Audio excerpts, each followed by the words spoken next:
민주당 이재명 대표의 친일 국방 발언에 대한 공방이 이어지고 있습니다. 오늘은 국민의힘의 반박에 대해서 과거 종북몰이를 했던 친일파의 행태와 다를 바가 없다고까지 발언했죠.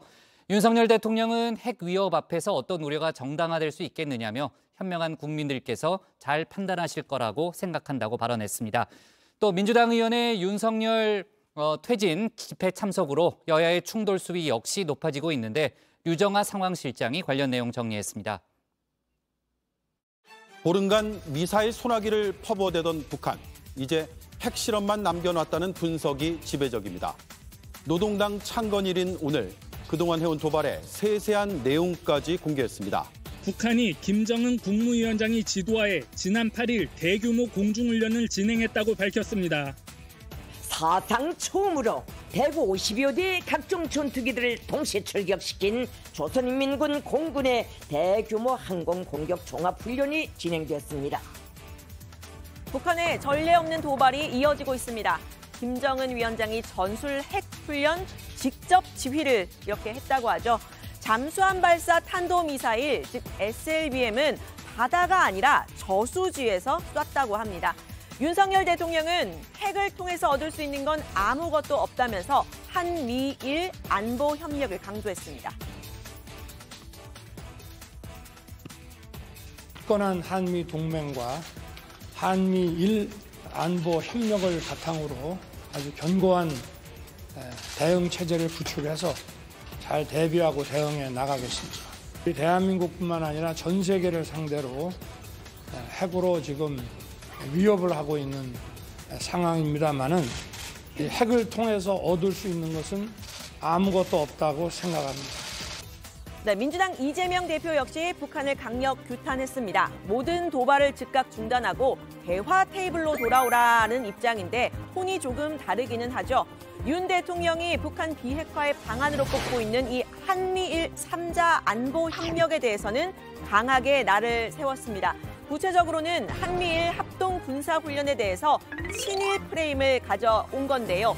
극단적인 친일 행위, 극단적인 친일 국방이라고 표현을 했습니다.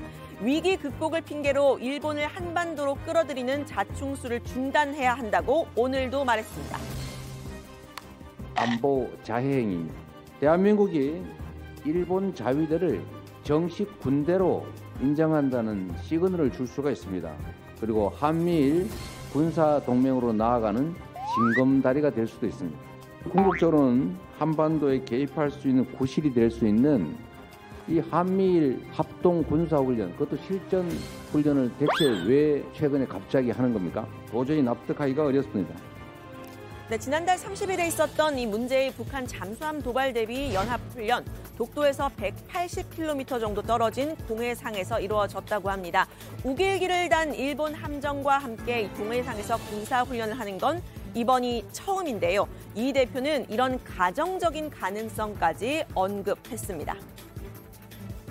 일본군의 한반도 진주? 우길기가 다시 한반도에 걸리는 날? 우리는 상상할 수 없지만 그런 일이 실제로 생길 수 있습니다. 네, 윤 대통령의 대선 후보 시절 발언도 소환을 했습니다. 유사시에 일본의 한반도 개입을 언급했던 바로 그 발언입니다. 유사시에 한반도에 그러니까 일본이 개입하도록 허용하는 건데 그거 그렇죠? 하시겠습니까? 저게 한미일 동맹이 있다고 해서 유사시에 들어올 수도 있는 거지만 꼭 그걸 전제로 하는 동맹. 그럼 미국 MD 3일절인데 일본군 한반도 진주를 허용할 수 있다. 저 같으면 그 유관순 선생 미안해서라도 그런 말 못할 것 같아요. 네, 국민의힘은 즉각 반발에 나섰습니다. 정진석 비대위원장은 이 대표의 발언, 안보를 망치는 망언이자 거짓말이라면서 대한민국이 주권을 내려놓는 상황이 아니라면 일본군의 한국 주둔 허용되지 않을 것이라고 했습니다. 이재명의 일본군 한국 주둔설은 문재인의 김정은 비핵화 약속론에 이어 대한민국의 안보를 망치는 양대 망언이자 거짓말이다. 우리 젊은이들이 일본과 해상훈련을 하면 우길기를 단 일본군이 우리 땅에 진주한다. 구한말 같은 상황이 일어난다는 주장에 과연 공감할까? 네, 여기서 이 대표의 대응 역시 한 발 더 나갔는데요. 독도를 놓고 일본과 분쟁을 벌이고 있는 상태에서 일본과의 연합훈련 비판, 야당 대표가 할 수 있는 대응인데 색깔론으로 몰아갔다는 겁니다. 이러한 문제들을 지적을 하면 수용을 하는 것이 아니라 어김없이 시대착오적인 종북몰이 그리고 색깔론 공세를 펼치고 있습니다. 해방 이후에 친일파들이 했던 행태와 다를 바가 전혀 없습니다. 네, 국민의힘과 대통령실은요, 동해상의 한미일 연합훈련 문재인 정부 때도 혹은 노무현 정부 때도 있었던 일이라고 했는데요. 내로남불 프레임을 들어서 반박한 겁니다. 우리 옛말에 길이 아니면 가지 말고 말이 아니면 갈지를 마라 그랬습니다. 자기들 집권할 때 실컷 우길기를 단 함정들을 다 한국까지 정박시키고 해놓고 이제 와서 저런 이야기를 한다는 것은 몰라도 너무 뭐를 모르고. 한미일 합동 군사훈련은 문재인 정부 때 한미일 국방장관들의 약속 사항입니다.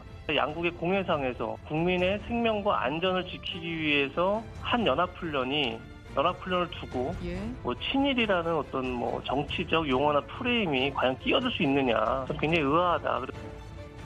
네, 그래서 제가 문재인 정부 당시 훈련 상황 좀 살펴봤습니다. 2017년에 북한의 ICBM급 화성 15형 발사 이후에 한미일 3국은 미사일 경보 훈련을 했다라는 기사가 있더라고요.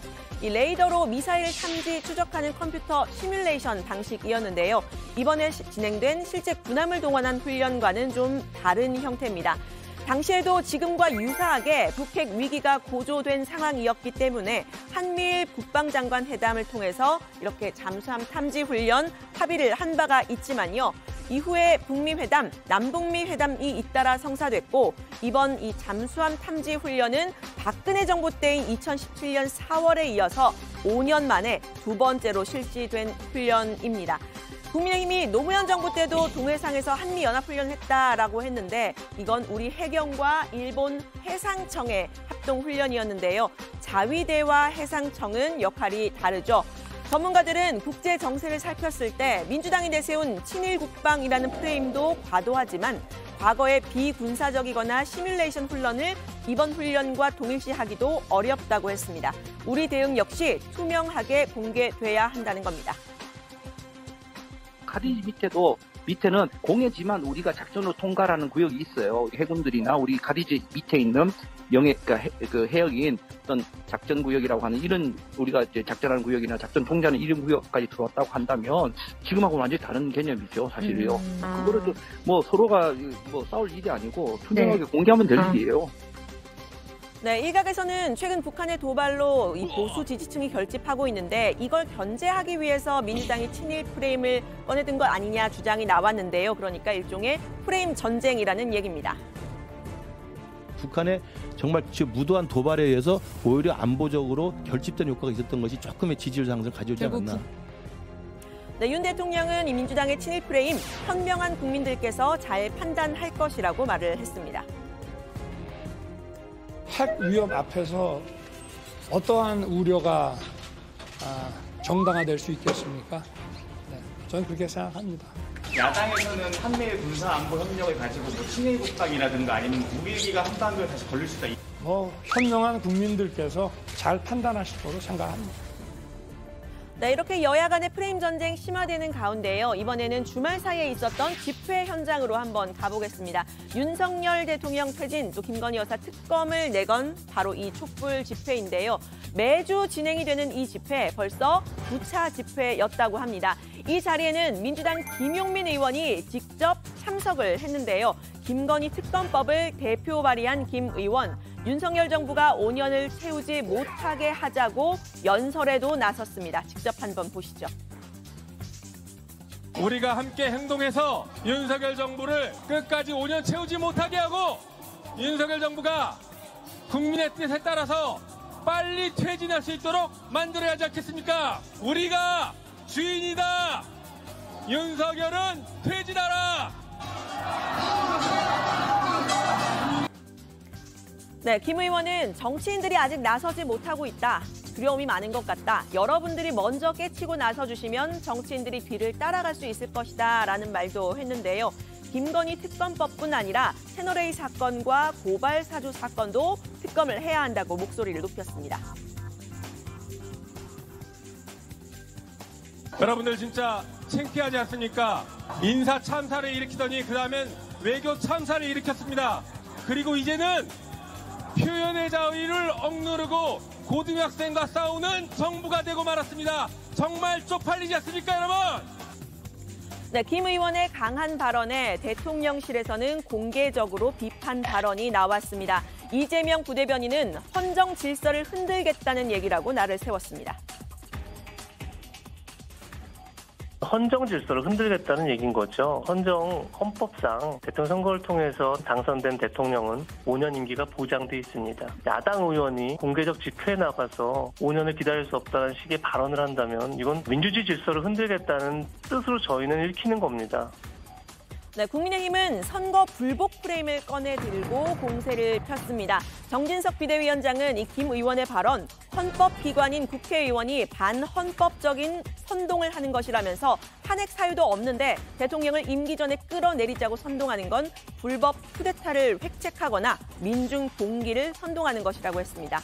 박정하 양금희 수석 대변인도요, 민주당 지도부를 향해서 김 의원의 발언에 대한 분명한 입장 표명이 필요하다, 또 사과를 해야 한다 공세를 폈는데요. 민주당 지도부는 아직 입장을 내놓진 않았지만요. 이재명 대표는 어제 유튜브 라이브에서 11차 촛불 집회 관련 댓글을 읽는 모습 포착되기도 했습니다. 10월 22일 청계광장에 모여 이런 것도 있네. 네, 북한의 이딴 도발에 대한 대응, 여야가 다른 목소리를 내면서 공방을 벌이는 모습인데요. 민주당 의원이 직접 윤석열 퇴진 집회에 참석해 발언까지 하면서 여야 갈등 더 극으로 치닫는 모습입니다. 오늘 발제는 이렇게 정리합니다. 친일파 행태 이재명 대표의 윤석열 대통령 국민이 판단하실 것. 김용민 의원 윤석열 퇴진 집회 참석 논란.